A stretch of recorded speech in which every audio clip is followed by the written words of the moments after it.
One race from the same place that make the same trip on the same ship. So we must push one common intention. It's for a better life in the region. For we women and we children. That must be the ambition of the Caribbean and the Caribbean and the Caribbean.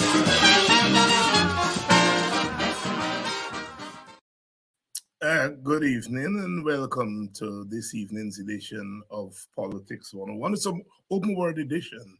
The sound, the voice of the Black Stallion, the Caribbean man in the background. Welcome to all of you, wherever you're joining us from, whether you're joining us from in Guyana or outside of Guyana. Welcome. Welcome to Politics 101. Today we're going to have Professor Thomas and Dr. Dennis Canterbury on. So please share the link and let everyone know that we are on. Of course, we have not been on with this open word edition for a couple of weeks, but we're back. We're back. We just finished the CARICOM Heads of Government meeting. There was the energy meeting in Guyana. All of that was, of course, overshadowed by the teachers' strike. The teachers' strike. But CARICOM came and they dealt with some of the issues. They addressed the Haiti issue, Haiti, and as we come on here, things have worsened in Haiti. The gangs have attacked police stations, prisons, prisoners are let out. It's real chaos there in Haiti. CARICOM has signed on to the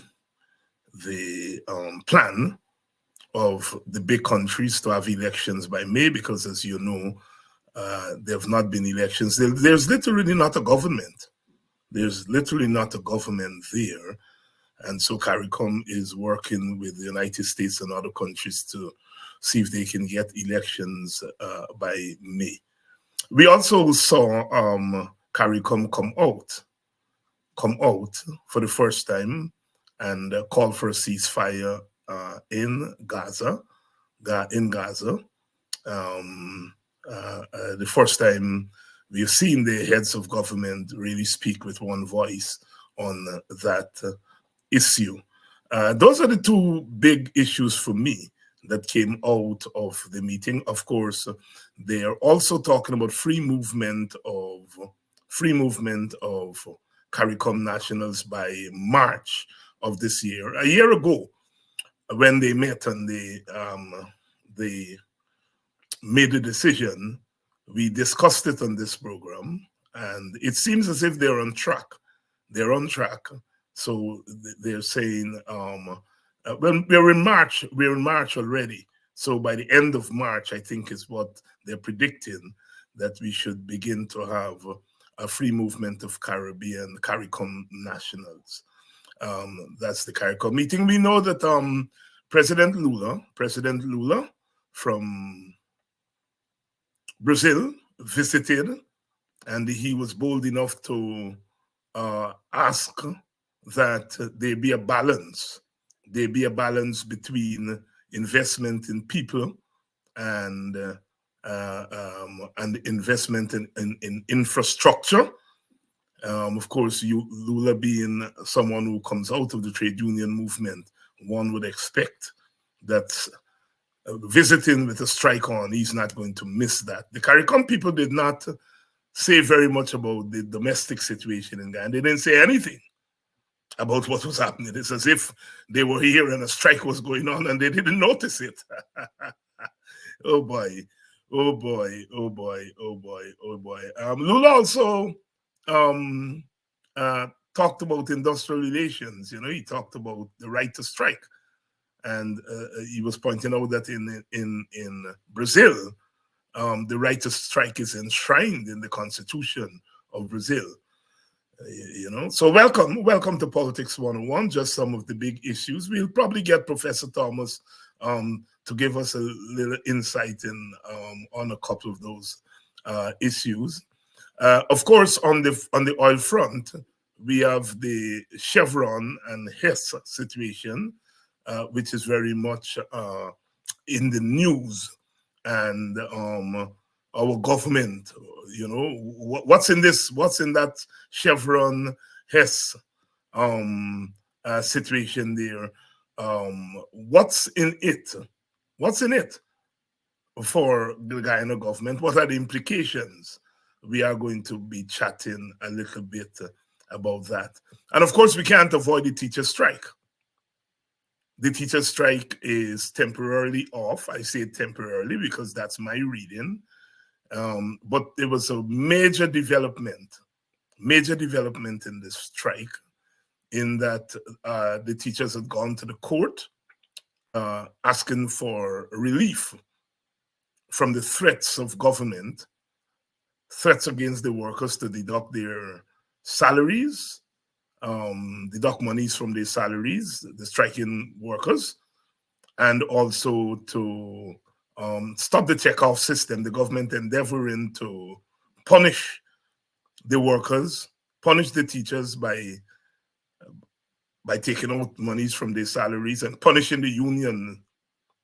And they went to court, and the court granted a stay, granted relief. But the court went a little bit further. Well, not a little bit further, a lot further.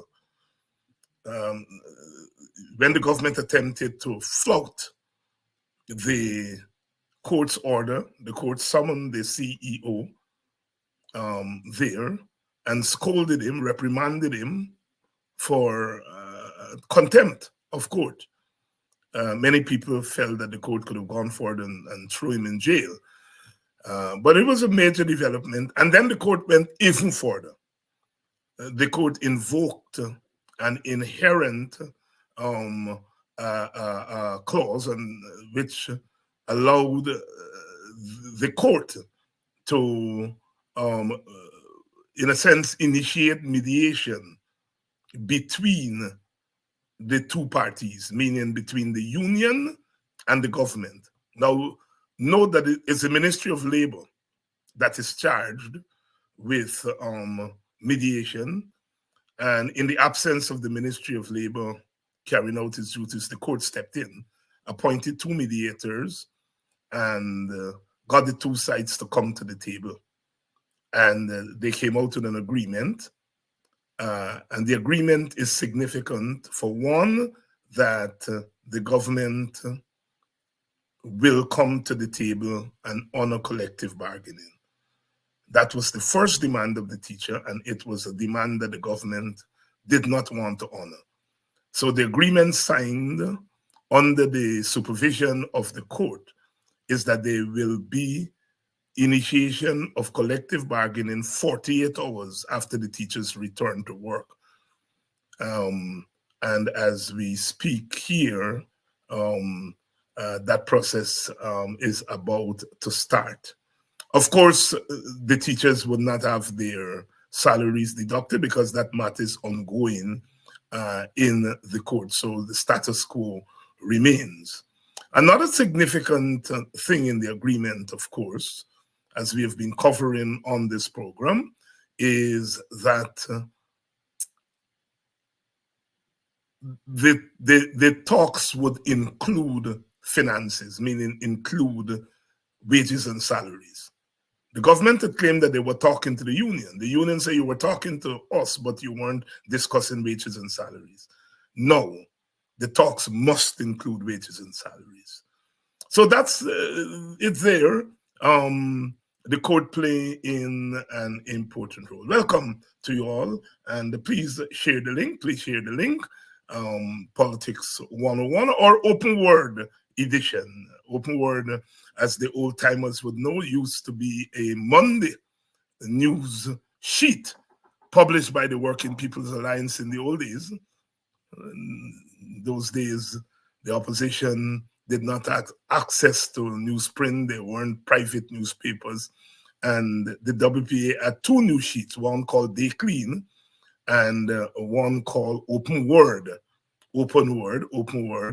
It used to be a Monday newspaper, if you will, and we have kept the copyright, and we are using it on this program. Why do they fear the open word? Why do they fear the open word? I remember that quite well. Thank you all. Thank you so much. Thank you so much for all the support that you all have been giving to this program. And we are on air because of you, and we continue to do so. So please share the link. Let's get the discussion started. Let me bring in our two guests, my co-moderator, Dr. Dennis Canterbury, and of course, our guest, Professor Clive Thomas. Gentlemen, brothers, good evening. Good evening, David. Good evening, David. Thank you very much. I've teased some of the issues, the CARICOM meeting, the visit by President Lula, the strike, and of course, on the oil front, we have the Chevron Hess situation that we've talked about, but it's been in the news in recent times. Let's start with the CARICOM meeting, and to see if there is anything that jump out at you guys that you all feel that we should spend some time on. I'll start with you for CY. Anything that came out of the CARICOM meeting that you feel is of significance to in both the short and medium term to Guyana and the rest of the region?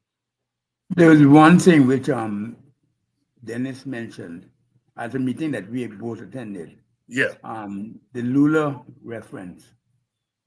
You made reference to the fact that he had talked about the importance of marrying infrastructure to concerns about people.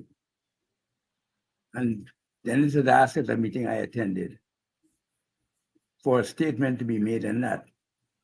There was no agreement because many people hadn't understood what was being said. I myself hadn't read it. So after looking at it, I thought it was significant because in a traditional CARICOM meeting, you tend to get focused on bureaucratic matters or state-level matters. And I thought there was an implied signaling of concern about the overemphasis on physical works as distinct on the sustainability of people in a response to the windfall wealth that Guyana was getting. So I thought that he was making a more than an off-the-cuff remark. I think he was trying to signal something significant, which I agree with and which the WP agrees with, because we represent the part of the country that supports the call for the universal basic income scheme, which will attend to matters like low wages and all that. Yes. So it's teachers are striking. So it's all integrated into that scenario. Yeah.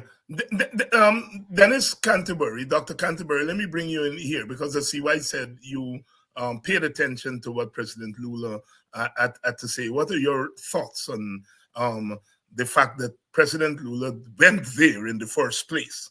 Because as CY says, at those meetings, they generally deal with state matters, bureaucratic matters, and they don't really touch those matters that get to the heart of domestic and international policy and that have to do with development of people.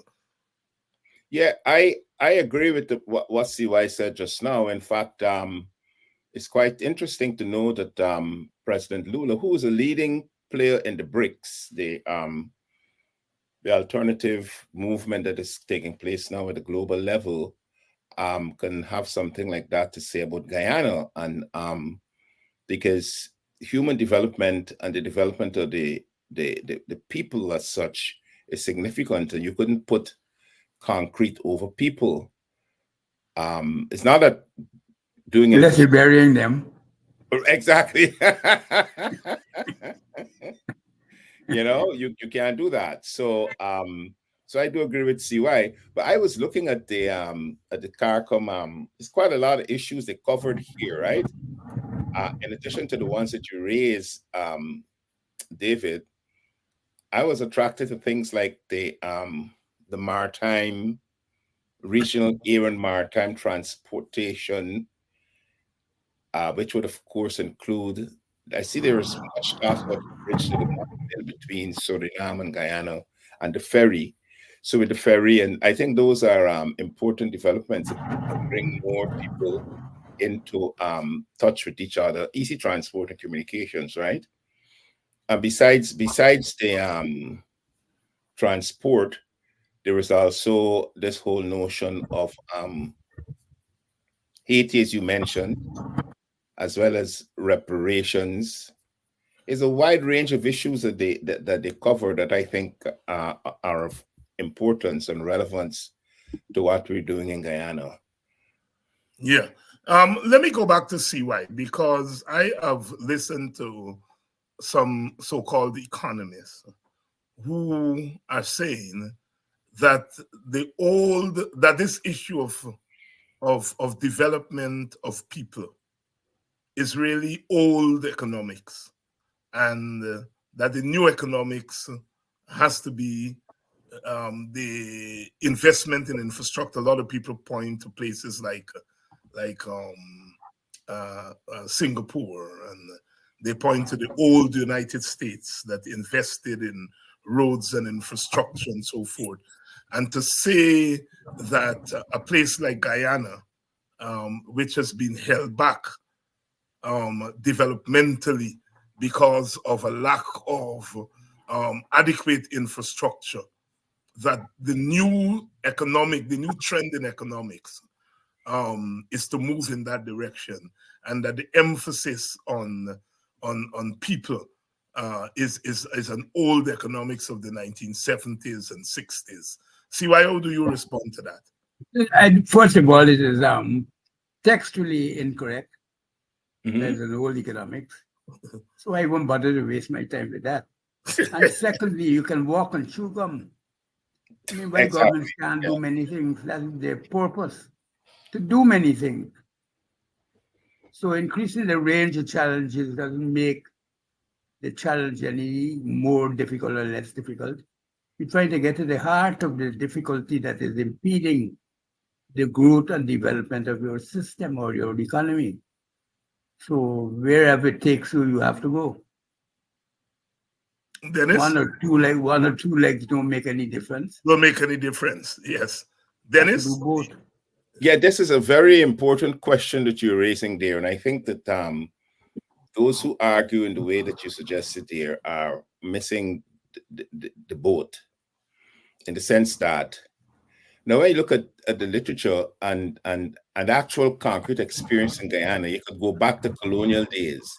There is where this thing started with trying to separate infrastructure from investments in infrastructure and investment in quote unquote development, people development. The PPP with Chetty Jagan and UC Kwan and all those back then, if you notice the budget that they had, that they were actually overthrown over, it was with respect to them pushing for labor, pushing for human development, versus the other side that was thinking in terms of building more bridges, etc.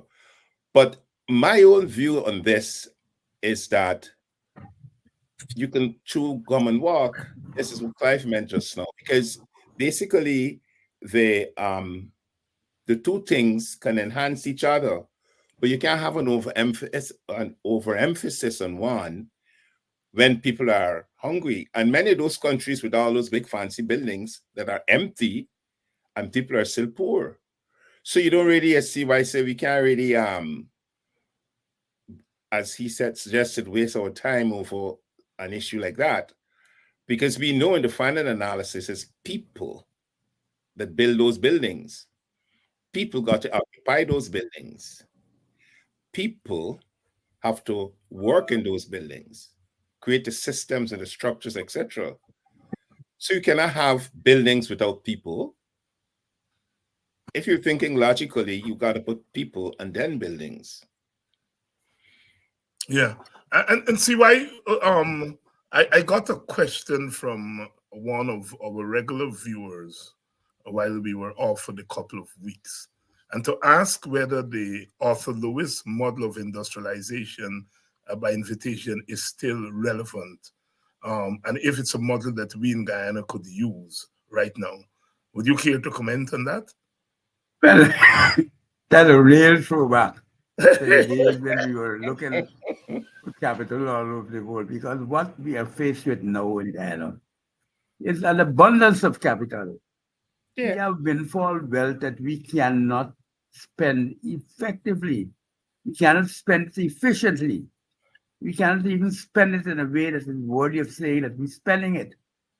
I'd be allowing people to steal it, appropriate it without doing anything, and walking scams around us. That is what is happening because we can't digest the wealth.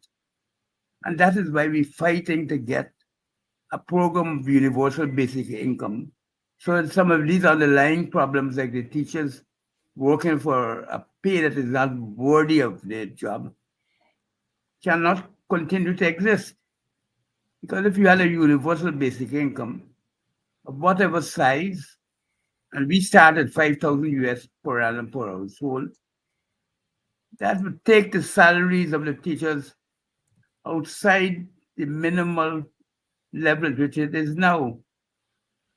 It creates the opportunities for things like wages to grow. It creates the opportunities for the working class to grow. Just as how it creates the opportunities for poor people to get out of extreme poverty, where they don't even have a job. So that's how we have to look at it very creatively, I think. Yeah. Dennis, you have any questions for CY? No, with respect to this is going to shift the discussion a bit. Can I do that? Yes, yes. Yeah. To this whole question of Chevron and Hess, and in terms of the implications of the deal or non-deal for Guyana, because it would seem that both the Chinese company with stake and ExxonMobil, the Chinese national oil company, and ExxonMobil can show span in the works because they're claiming that the contract they signed originally in 2014 allow them sort of a first take. If, say, Hess is selling to Chevron, then they should have a first stake on whether they should buy Hess. And therefore, it shows a span in the works with respect to Chevron's move. So I was wondering, and I want to know to relate that to the question of Guyana's stake, because the stock has been going down in since the Chinese company and ExxonMobil made this intervention. This Chevron stock as well as ExxonMobil stock has been going down, and Hess. So I'm wondering the implications for that on Guyana's stake. CY? Well, first of all, I didn't know at the time, and certainly many people in the world didn't know at the time, that Exxon had a right of first refusal. I expected that would have been there because that's typically what happens in such arrangements, that when you get a deal, give the company you're working with the right of first refusal because they can offer the same and get the deal as a preferred customer. But that didn't happen. But of course, the noise and nonsense in Guyana was talking a lot about intrigues and so on. But I think ultimately, and in fact, I'm now writing an article there, which will be coming out sometime in March, late in March, which says it's important because it's a signal that the market recognizes the tremendous value of Guyana's petroleum assets, far and beyond any other measure or any other signal we ever received from the market. Because if it were not truly a world-class set of assets that were being traded, it would have barely had mention. But in number one and number two, oil majors in the United States involved in the squabble over that signifies the depth and range and quality of the asset that we have to support a Buxton proposal, and reinforces my view that we have everything on our side, and the government has to do the best to try and make it possible to get the best out of that deal. And the best out of that deal doesn't mean going for the highest level of taxation, because we've already tried to raise the level of taxation. We had the auctions. We can see how many invites we get for participation based on the auction. So we can test whether there's an elasticity in the demand for capital based on a higher price. But what we have certainly seen is that given what exists today in the PSA, that Guyana can easily catapult to being a spectacularly growing asset in the global sphere. Because nowhere else in the world would you find a result that is so favorable to Guyana and signifies so much of goodness to the strategic value of the asset that we have. So we have to pray on that and to benefit from that. And this is where I hope that our government at least is trying to sort for the strategic value behind this and treat it as a market information signal and not something to gossip about. Better Exxon betray Hess or Hess betray Exxon, whether Chevron wants to go into a fight with Exxon or they do not. Because remember, Exxon and Chevron have deals. It's not as if they don't work together. There's capitalists know where the bread is buttered. They work together, make money. We got to try and exploit the market signal that this signifies that is coming out of what is happening now. If I were to say anything really truly meaningful about this, I would say that it shows how in mysterious ways whoever the superintendent body of the universe works, because this is really a benefit for us of immense significance.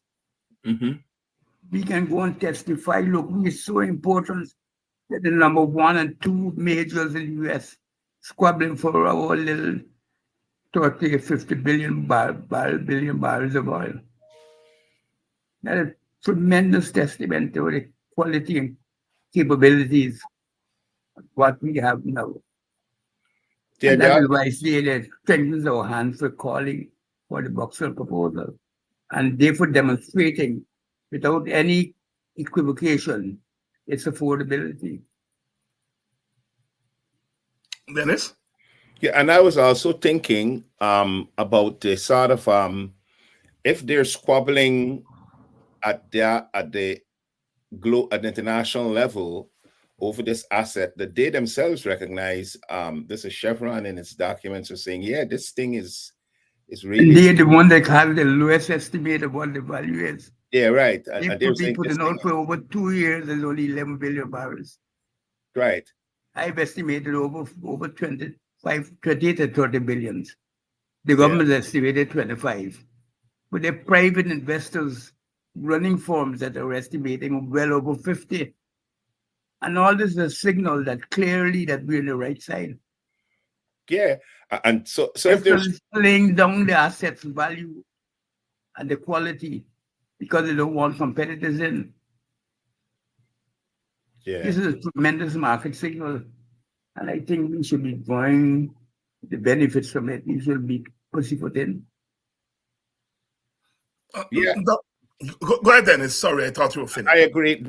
But what I wanted to say is that if they're squabbling like that at that level, and then in Guyana, that squabble at that level, and here I think is the politics of it, it can come right down into the politics in Guyana, and we could see greater divisions within the politics because the two sides might have its own quote unquote political people that they're working with in a place like Guyana, and then which would spell more problems for us in Guyana, I think. But I see why he's saying, they make deals, they may squabble, and but they make deals, and the sober capitalist makes a deal, not the deal. yes, that should not be the kind of thing. See Chevron, why? Chevron and Exxon Mobil have each other's hand in the other's pocket. See why I was intrigued by your use of the term gossip there, and I want to ask you. I noticed recently the vice president, who is responsible for oil, and in the absence of a body, that you have called for to really oversee the oil sector, that he has thrown out a challenge to the opposition to come up with a plan for renegotiation of the oil contract with Exxon. Now, I know where you stand, where the WPA stand on the oil contract business, but how do you see this latest development where the vice president is calling on the opposition leader to come up with a plan? It's not really my remit to give a response to that. He's really calling on the opposition leader. Right. The opposition leader should know what he wants to do, what he can do. But I was asking, hope he's not bluffing. Right. I was asking you the significance of that development. For one, he's calling a bluff. Yeah, it's politics. Which is normal tactics. See what you want. Show me. So let's see what he does. Professor Clive Thomas here. Professor and Dennis, let's spend the next couple of minutes talking about the development in the teachers' strike, the movement to the court, the role the court has played, and the outcome that we have. Both of you have been involved in union activities. CY was the president of the UG Union. I think, Dennis, you were at one time the treasurer of the union. So you are both trade unionists in your own right. What do you all make of the intervention of the court, the ultimate agreement that the government would come to the table and begin collective bargaining? CY and then Dennis. Over to you all. Well, I think the court has been very innovative. From my point of view, I think that they've been very innovative. We have never really found it a situation that we have encountered where the courts were willing to intervene in a way that the Ministry of Labor is set up to intervene. And, I think that is a very significant development. Of course, having gone into the discussion, unions are to some extent bound by what the arbitrators will decide or the mediators will recommend. And they'll have to work within the context of that recommendation. So I don't know how that will go. But in terms of the longer run politics of the strike, which you have to take into account, bearing in mind that people's livelihoods are at stake, it allows for an outcome that doesn't make one side sacrifice entirely for the benefit of the other, as the government has been trying to do, to use its big stick to force the unions into submission. And I think that big stick the government has is significant because it's really the power of money income over the strikers. And that is why independent ability to have access to a basic income livelihood scheme is the best way to secure the protection for any union body in the country. And I would hope that unions recognize the significance of what we are offering, even though we don't offer it primarily to benefit union workers. It benefits all working class people because every household gets it. So every household's basic income goes up. And then further away from the poverty line than they would have been if they did not have a basic income scheme. So I feel that if I would like to see a positive outcome from this set of circumstances. I would hope the union learns the lesson that they should be a strategic contributor to putting pressure on the government to ensure that low wages does not become the handmaiden of windfall or wealth, and that we get to them a subsidy or a basic income that is enough to take them out of poverty. We should not leave it to any other set of forces other than the power of government and the power of their living wage. Yeah, That is- I think that what the court did was very good, commendable. I remember our own days in the courts, and but the key is you don't know the outcome, and the outcome is what is critical. Whether there is going to be enough balance in the outcome, and whether, and this brings me to the Ministry of Labor, because as CY indicated earlier, for me, the Ministry of Labor really is the place that should step in and have something like this resolved in a proper way. But if the Ministry of Labor is pro-government or pro-labor, see, usually you would have the chief labor officer, people in there that are favorable to labor, and then would intervene on behalf of labor and ensure that things go in an even way. But it would seem that at present, there is no such thing in the Ministry of Labor. It seems that the ministry is pro-government, and therefore you wouldn't expect to have the sort of balance in any sort of approach to the teacher strike. But if the courts must come in to bring that balance, then that's highly commendable. While I have you, Dennis, and then we'll go back to CY.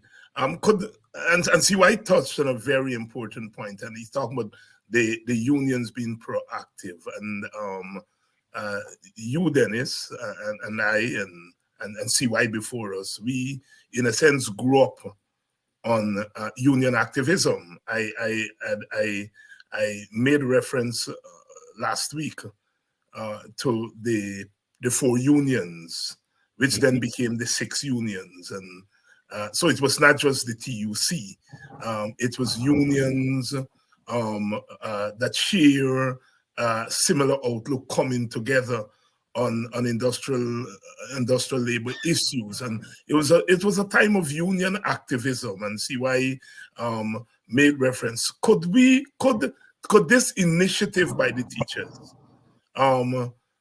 could it lead to a kind of revival of union activism in Guyana? Dennis, you, and then to CY. Yeah, I think that it's a good start, but I think it's bigger than just what appears to the eye, because you got to remember how the unions got into the position that they're in today. The unions got into the position they're in today with something we call the neoliberal structural adjustment approach, which sort of redefined unionism. They made the union become a stakeholder in formulating policies that would oppress workers. So the trade unions really started to lose, and this wasn't just in Guyana, this was a worldwide phenomenon, where the unions were sort of marginalized and made to play a role in the program that would take bread out the mouth of the working class people. So to restore unionism, it would take much more than the teacher strike. You would have to have a government that is committed to serving working class interests. And this commitment, I think, has to be shown in the Ministry of Labor, as they needed to, and look at the budget for the Ministry of Labor. They need to shore up the Ministry of Labor and give them the freedom to work with unions, and to give the unions the opportunity to participate in negotiating for wages, negotiating for working conditions. Those are the 2 basic things. And then if you want to make it a general union, if you want to negotiate for economic conditions, so that you could take on, which was like the earlier unions, with Critchlow and the others, who took on positions whereby we now not we're now not only going to negotiate for wages and conditions, but we're looking at the whole economy. And we want to make people better off. Now, we know that the unions can take up the universal basic income. And then if the Ministry of Labor, if they're really interested in working in favor of working class people, then they would support the unions and make it possible for the unions to call strikes, etc., without them saying that the strike is illegal, without them saying that the strike is political. But you have to commend the teachers. I think they've made a very important, this activity, this action here is very important, and they have an important victory in terms of bringing them to the table to talk. But now we still got to see the outcome, the final outcome. See why? Could this be the kind of shot in the arm that trade unionism really needs as we move into the I definitely agree with Dennis on that. In fact, there's a little bit of ironic history. The program that we missed last week, during that period, someone wrote to me. He publishes a magazine. I think the name or the title might be Medium. You know about it? No, I haven't heard of it. It's a progressive journal, maybe intellectual. I haven't read any copies of it yet, but I'm going to look for it as I was looking for the link for this program. I came across it. And the editor wrote and told me that his first striking essay that he ever read was something called Meaningful Participation, the fall of it. Meaningful Participation. Yeah. I don't even remember writing that article. He said that it was seminal for him in understanding the adjustment programs of the period and contributed enormously to his growth. And it reminded me of what Dennis was saying, because it's a curious link. But I think the journal might have a Caribbean root in it. I don't know. I think Matthew Quest, some name. Oh, like Matthew Quest, yes. I know of it. Now that you mention it, yes. It does have Matthew Quest. He studied. I'm trying to remember. Dennis, you should know Matthew Quest. I think you all were contemporaries. He might have passed through Binghamton, and so on. But yes, I'm familiar with it now. See why that you mentioned Matthew Quest. And he mentioned the article, and I said I was going to look for it because I recognize the title from the sounding or the reading of it. But I can't remember. I've never seen it since, for the past 50 years. So I really don't know what it said. Yes, it's a newsletter. It talks to some of these issues. Matthew Quest publishes a newsletter. Yes, go ahead. See why. I'm saying he was talking about that, and it reminded me, as Dennis was saying, pointing out, of the structural adjustment period and the issues that evoked. And I agree with him that there's a slight opportunity, yes, but it will be dependent on the structure of our politics as well as economics as we go forward. But given the way that some of the leading participants on the government side behave towards different points of view, I wouldn't be very hopeful. There's a nasty scaling, almost maniacal way of treating people who differ from their points of view.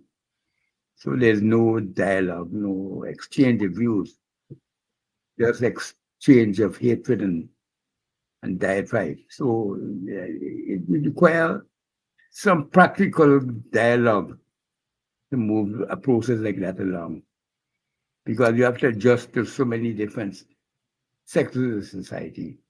And I don't know if the leadership in Guyana has the quality or the qualities that are required to do that. they prefer to put down, run down, or just stamp on people the response to anything that is not in their echoing what they feel or behave or how they behave.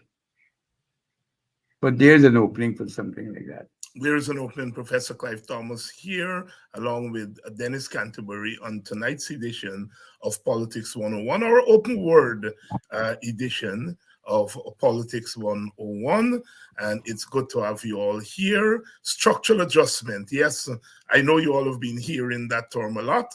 And sometimes we take these things for granted. You know, structural adjustment was the IMF World Bank program that came into effect towards the end of the 1980s. That period was an interesting period because it marked the end of the Cold War.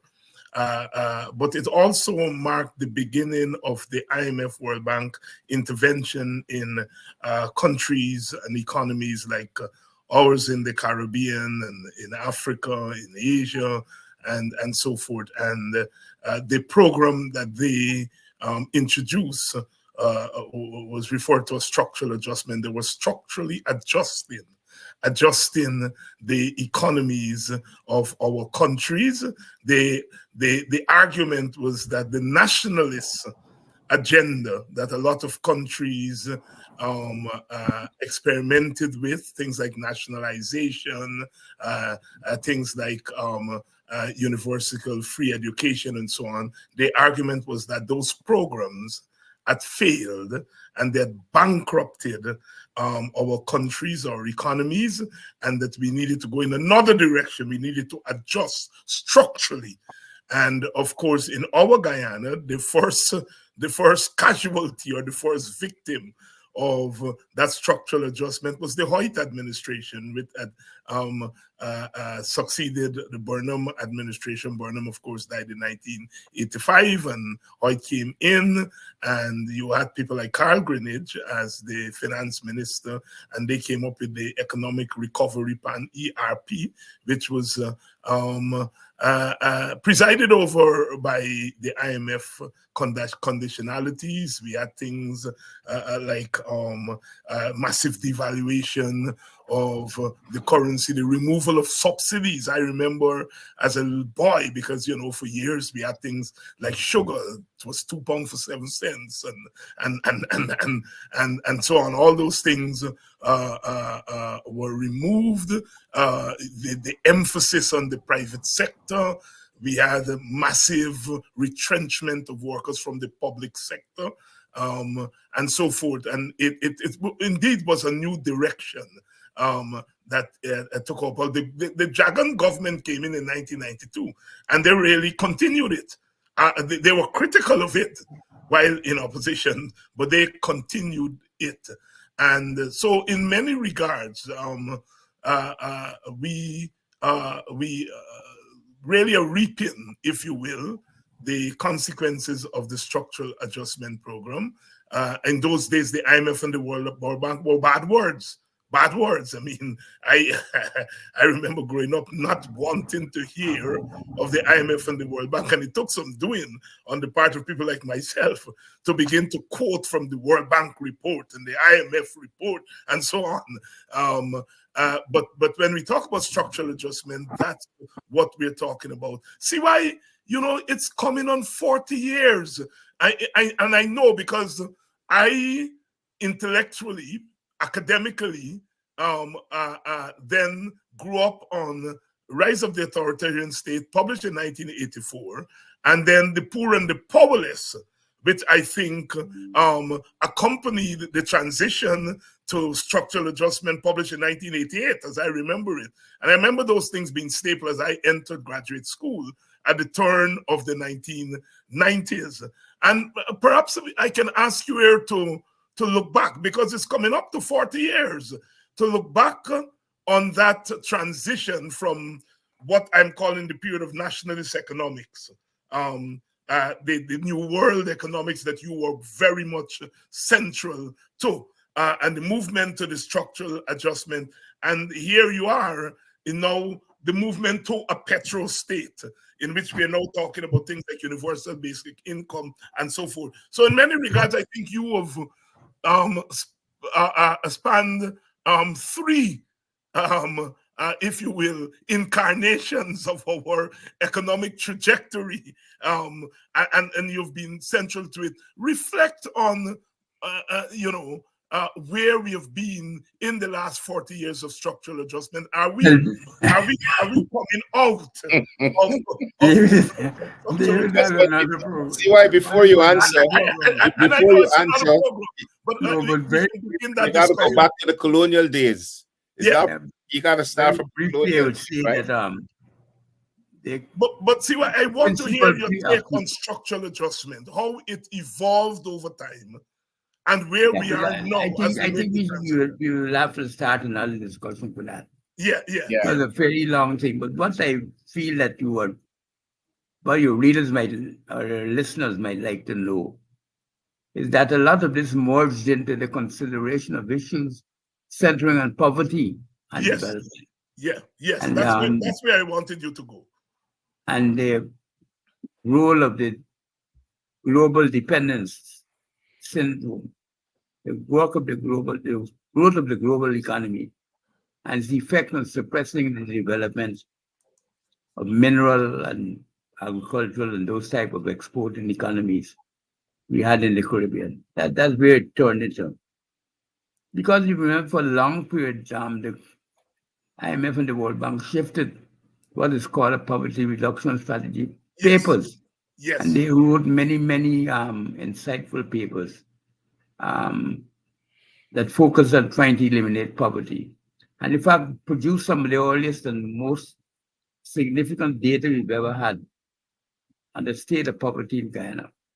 The empirical work was significant and far-reaching. In fact, the first time I really understood the innards of the working of the Guyana economic system was from reading those papers, because they would tell you how they structure the samples, how each enumeration district was constituted, how many households there were that they sampled, how the sampling was done.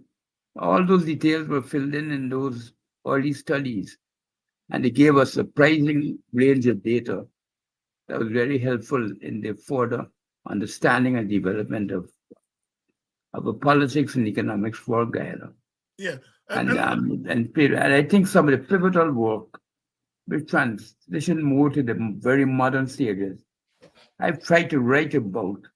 I've tried to encourage some of my political colleagues to read the works, I think, that are important if you want to be a serious contender for participating in the dialogue about Guyana. One of them was the systematic diagnostic survey done by the World Bank. One of them was the IDBs traversing a slippery slope, oil and Guyana's future, which includes some of the classic works of interpretation of how the oil economy was functioning, which I reviewed for over nearly 6 months. And Stavagrew, 6 consecutive months of Sunday columns devoted to it, where they went through all the issues that we're discussing now in detail.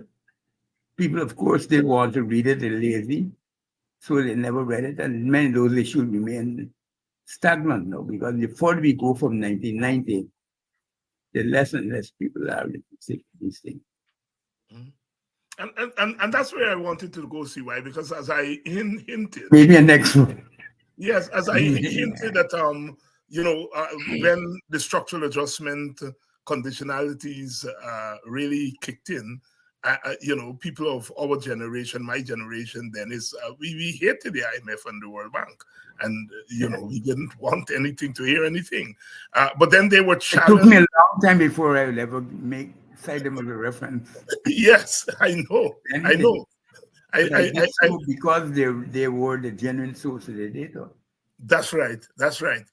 But one of the things that they had to confront was when they put in place the conditionalities, and the adverse effect that those conditionalities had on the working people, on labor, and the need to develop programs to cushion the shocks of the IMF conditionalities. I think it was that challenge that, to my mind, forced those institutions to begin to grapple with the question of poverty. Do you agree with that, CY? To some extent, but also they had an independent global development, set of development that impelled them in that direction. Because there's a lot of sophistication in the growth and study of poverty. You won't recognize it.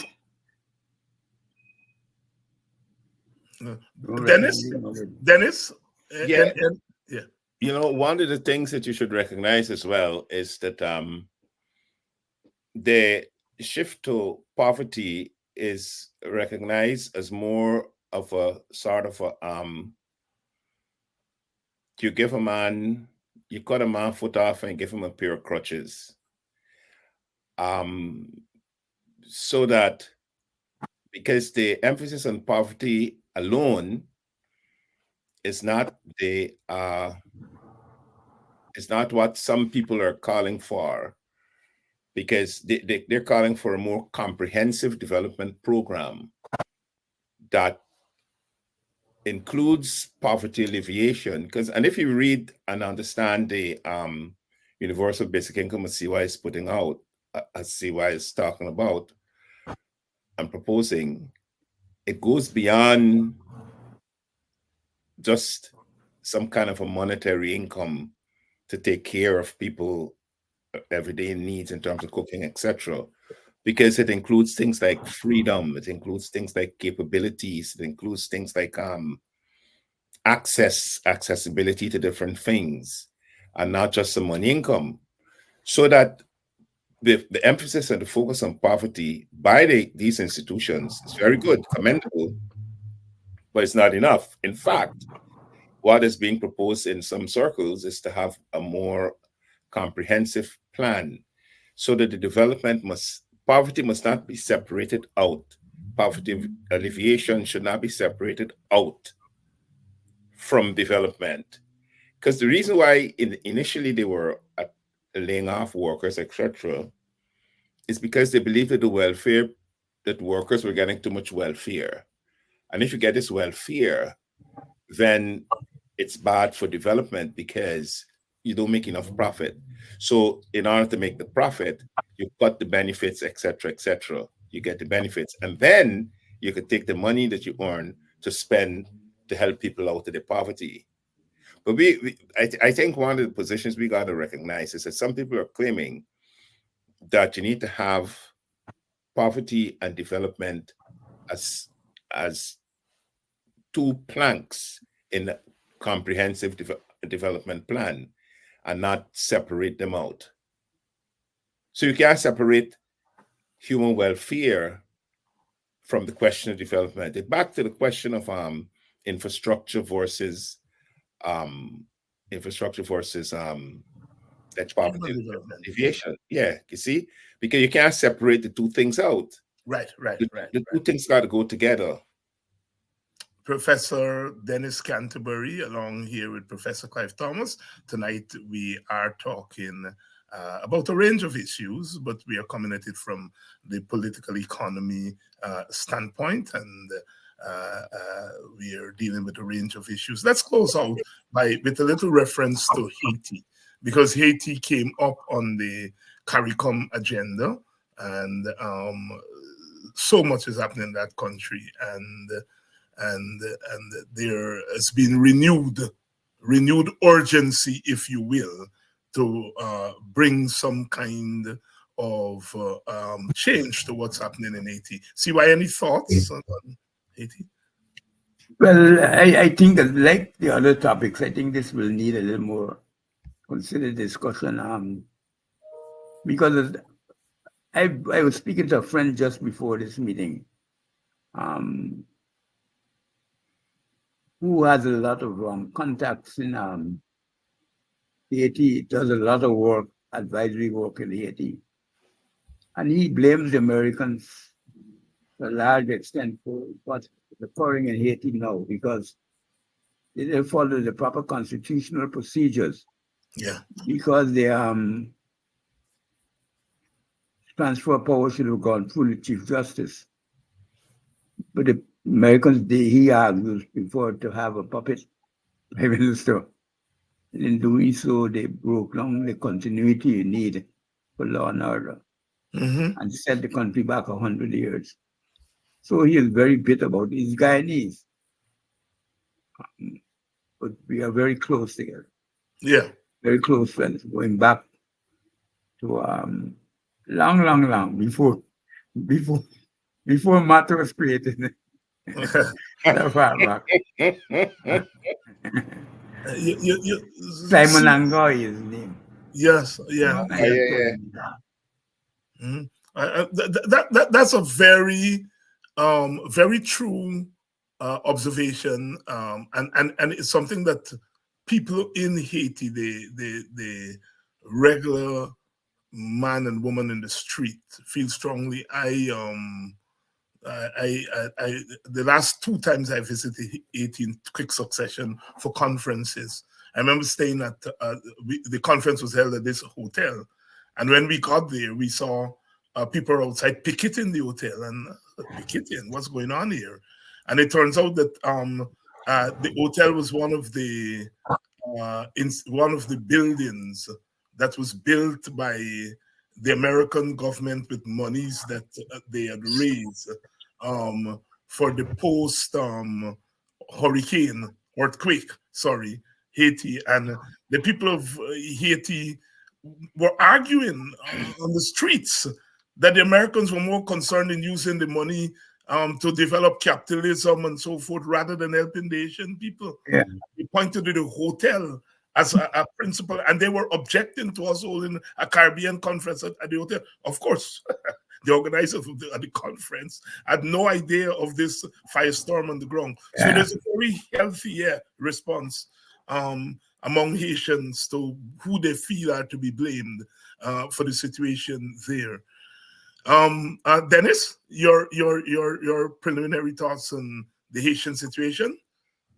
Well, I've been saying long ago, just leave the people alone, and CARICOM should be in there to help them and leave them to sort out their affairs, but it seems as though in our region, CY said something many years ago, and I'm sure he's going to remember, in the same poor and the powerless he talked about when you're looking at development alternatives, and you're talking about in the Caribbean, you always have to be careful with your neighbors to the north. And because when you set about to create alternative ways in doing your political economy, conducting your affairs, you always got to take those things into consideration. And so even though I say just leave the Haitians alone, with CARICOM helping them out in ways that they request to be helped,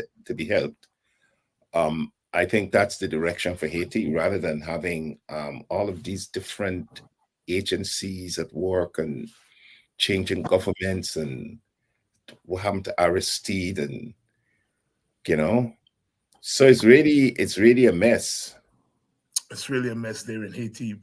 Dr. Dennis Canterbury, Professor Clive Thomas, I want to thank you all very much for coming through again on this edition of the Open Word. And I hope to see you all next week. Okay. Thank you, David. Okay, David. Thank you. Thank you very much.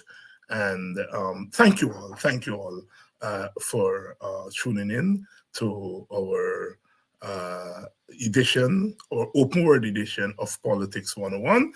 We do more of a podcast format here, not the kind of galloping discussion that we would have on the other editions, but really quite analytical and so forth here. I'll see you all tomorrow. Same time, same program, Politics 101, the Open Word edition. One race from the same place that make the same trip on the same ship. So we must push one common intention. It's for a better life in the region. For we women and we children that must